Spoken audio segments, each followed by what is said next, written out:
Okay, hello. This is the beginning of session number 2, where we're going to talk about general drawing conventions. I think we should know what type of drawing sheet that we are going to use first, because this will identify different things, including the dimensions of the sheet itself, the drawing space, the dimensions of like the width of the lines that we're going to use, what kind of letter size that we're going to use for text, and so on.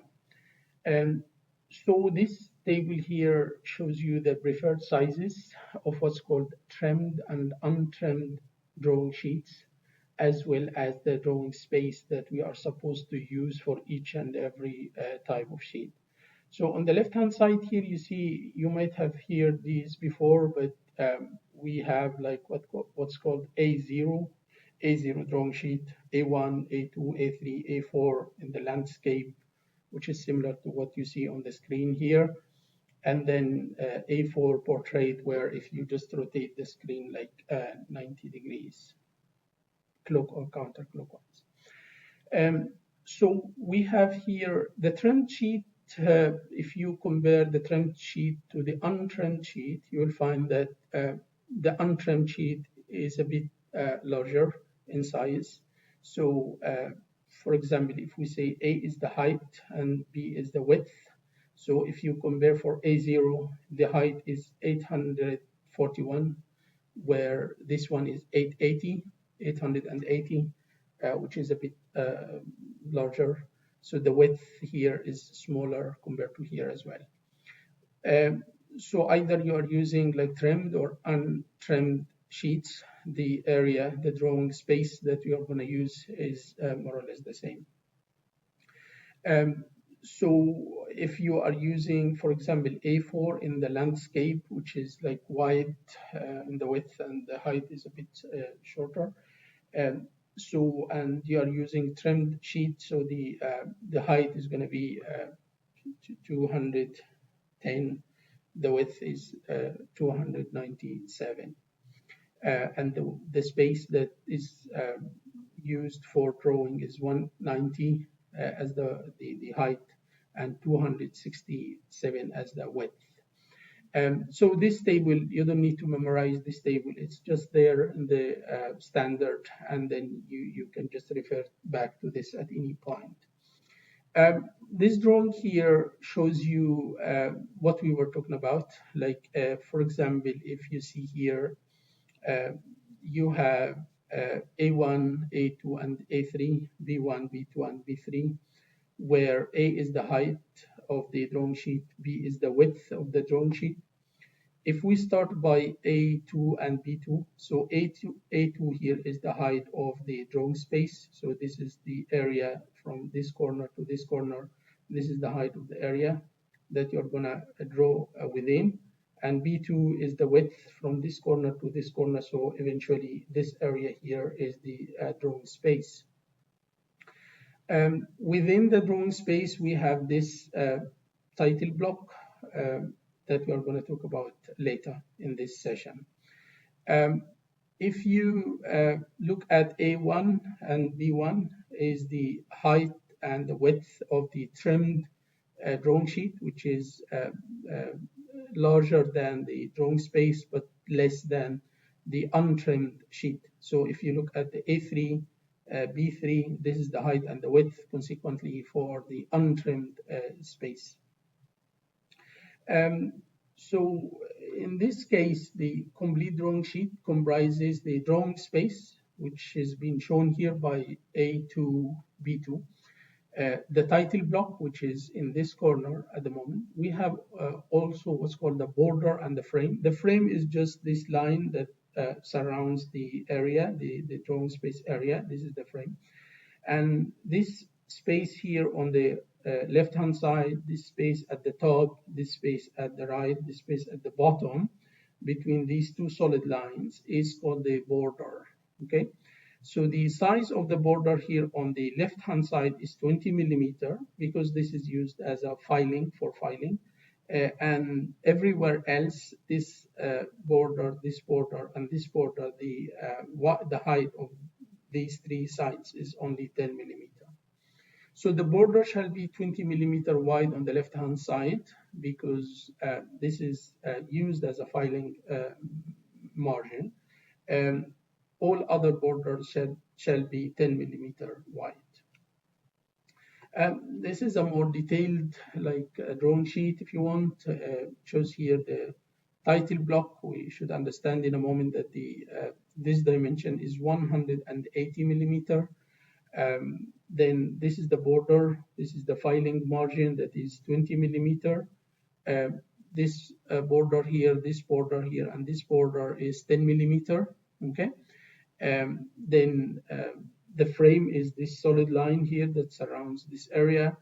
And then also we have the title block, and as I said, the dimension of the title block. They also have what's called the reference grid, which is A, B, C, D here, then A, B, C, D here, 1, 2, 3, 4 here, so that you can refer to any part in the drawing by these like reference grids. You could say, for example, A4. So A4 is here. So this is A, this is 4. So you are referring to this part of the drawings and so on. Okay. This is the title block. So the first thing that we should learn about the title block is the width of the title block is 180 millimeter. So for sheet size A4, the title block should be situated at the bottom right-hand corner. If you are using a landscape, which if you hold the A4 paper so that you just rotate it 90 degrees and you have the width is higher than the height. So this is where you place it. You place it if you have A4 landscape orientation. So this title block should sit in the bottom right-hand corner. If I go back, this is the landscape. Let's suppose that this landscape A4 paper, and then the title block should sit here. Okay. If you are using the A4 paper, but in a portrait dimension, let's go back here. If you just imagine that you rotate this paper 90 degrees in the counterclockwise direction, so this edge will be sitting here, and this edge will be sitting vertically, and then the title block will be sitting at the bottom edge here, which is the shorter edge. On the shorter part of the drawing, if you're using A4 in a portrait orientation, this is where you should draw your title block. So the total width of the title block is 180 mil, as I said, to fit the A4 portrait sheet, where the left margin, the filing margin is 20 millimeter. And the right margin is 10 millimeter. That's why they choose it at 180. If you add this 180 to 20 to 10, this will roughly give you 200. This will give you 210, which is the width of the A4 paper. The same title block should be used for all paper sizes. Okay, so it's for all paper sizes. The details of what should we include in the title block itself is coming on the next slide.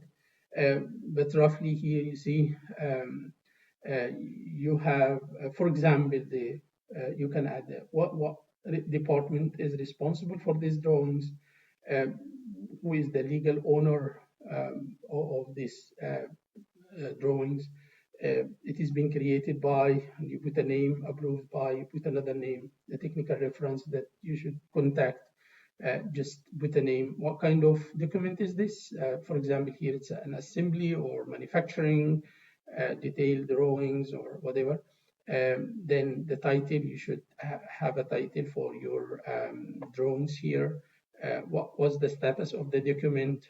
Then you have the revision, for example, how many times it's been reviewed, the date of issue, what kind of language is there, how many sheets.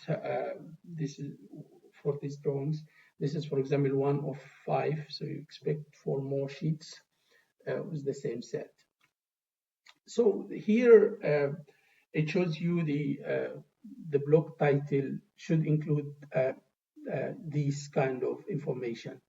You don't need to include everything, but mostly you will have to include most of these. The name of the company, in our case, we include the name of the University of Birmingham, and then add the logo of the university, the drawing number, and you put a title, the date of the drawings. You will be the one who has created this. If you have some scale, some projection symbol, units of measurements, if you've used the specific standard, the sheet number, number of sheets. For example, if you have 10 sheets, you say that this is sheet number 1 and the number of sheets are 10, so this is 1 out of 10. Issue information, you could have some material information as well. General tolerances, so if you have the tolerance that applies to all the dimensions or most of the dimensions in the drawings, you can include it here. If you have surface finish requirements that applies to all the surfaces or most of the surfaces, you should include it here. The scale, sometimes the dimensions that you're using is not going to fit into the drawing sheet. So either it's going to be very small compared to the drawing area, or very large compared to the drawing space. So what you need to do, you just need to either enlarge or reduce the drawings. And here we use what's called the scale. So let's start by this one, which is called the full scale, which is 1:1. So 1:1 is like you are not doing any, you are not enlarging, you are not reducing the size of the drawings. You are drawing the component or the assembly as it is, without any changes in the dimensions. But if it is quite small and you want to fill in most of the drawing space that is provided for you and make it clearer to whoever is reading the drawings, you should enlarge the scale. Enlarging the scale means that it could be 50:1 or 20:1 or 10:1, 5:1 or 2:1. 2:1, for example, you are having 2 times larger than the scale, the original scale. Here, 5 times larger, 50 times larger, and so on. What if the drawing itself or the dimensions that you use is larger compared to the drawing space? You need to reduce it. You need to minimize, to reduce the size. So you can use 1:2, which means that you're just reducing this to 1/2 of the drawings, the real dimensions of the drawings, and so on. Nowadays, because we mainly use CAD systems, so and we are able to view electronically all the drawings regardless of the size, so the use of the scale is not very important. But if you were to plot this on like a sheet of paper, A4 sheet of paper, to submit it as part of your assignment, you might need to use scale.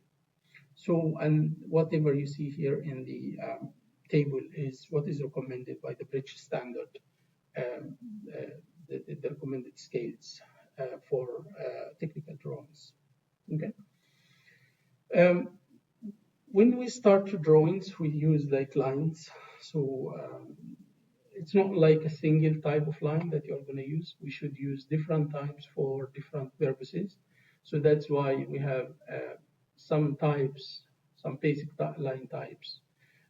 You see here, based on the British Standard, we have what's called continuous narrow line, narrow like a thin line here, it's continuous. Continuous wide line, if you compare these two, they are both continuous, but this one is thicker compared to this one. Dashed narrow line, so this is dashed, still thin, or dashed wide line, like thicker compared to this one. They are both dashed. Long dashed dotted narrow line, so long is like a center line that we use. Long dash, then dot, it's narrow, so it's thin compared to this one. Long dash dotted wide line, and then long dashed double dotted line, so and it's narrow. So each line has its own kind of function, and it refers to something. But in the end, you might only use like 4 types of these lines, perhaps. But again, if you're confused, you still need to go back to the standard and check. Um, for example, the continuous narrow line, this is used for dimension lines, extension lines for dimensions, leader lines for dimensions. For hatching, when you have like a section, roots of screw threads, when you have a screw thread and you want to represent it, or termination of interrupted views. For solid continuous wide line, we use it for visible edges within the drawings, or the outline at the outside of the drawings, all the outside edges, the crusts of threads. You will see like some drawings and you will get to understand what does it mean by root of screw and the crust of screw, threads and so on. Section arrows. For example, the dashed line, the narrow dashed line is quite important because we use this for hidden edges or hidden outlines. So at least the first 3 are quite important, like the continuous wide, the continuous narrow, and the dashed. These are quite important. You use them a lot. If I just look at the center lined one, this one is used for center lines, and planes of symmetry, for example, the pitch circle for gears or holes, and so on. For the rest of these, they are quite used for specific like requirements. For example, this dashed white line, it's used for permissible areas of surface treatment. So if you have an area where you are going to just apply some sort of surface treatment compared to other areas, you need to identify this area by this kind of line. Okay, and so on. You just need to read a little bit more about other types, because this is not everything. If you look at the standard, you'll find even more, but at least you should know 3-4 common types of lines. And these are shown here in the table. One thing I wanted you to know here as well is the width or the thickness. When I say narrow line or wide line, typically for mechanical engineering drawings, we use either 0.7 and 0.35.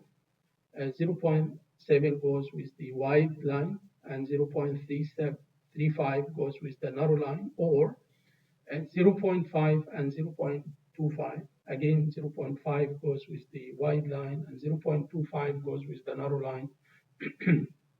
And these, like, depending on the size of the sheet that you are going to use, as you will see in a moment, you either choose 0.7, 0.35, or 0.5 and 0.25. You might have noticed as well that when I wrote like 0.7 here, I used comma, and this is again standard. According to the British standard, they use comma instead of the dot. Okay. So lettering and numerals. Generally, when we add notes, for example, to the drawings, or we add any letters, we use capital letters in the drawings. Then you have seen some notes written on the manufacturing drawings, for example, or the assembly drawings. So generally, if you have some notes, they are of the same nature, so you can just group them together to, for example, one corner. But if you have some specific notes or notes that show some specific details, they should be as close as possible to the feature. Remember that, for example, in one of the drawings that you have seen, the torque was defined near the bolt, and this is because this is quite specific to the bolt. But other general notes were shown on the top left right-hand corner, the top left corner of the drawing sheet. So in here, notes and captions, they should be written in the same direction as the title block, and underlining of the notes are not recommended. This table shows you the heights of the letters that you're using and also the line width, as I said earlier. And this depends on the size of the sheet. You see here, we have A0, A1, A2, A3, A4. And here you have the wide line, the narrow line, and the letters, either it is like capital letter or high case or higher case or lower case letters. Then, for example, in this case, if you're producing your drawings in A4 sheet of paper, so the wide line here should be 0.5 mil, the narrow line 0.25 mil. The letters that you should use 2.5 millimeter for the higher case, and the lower case is 1.75. I'm going to stop here again because this is the end of session number 2.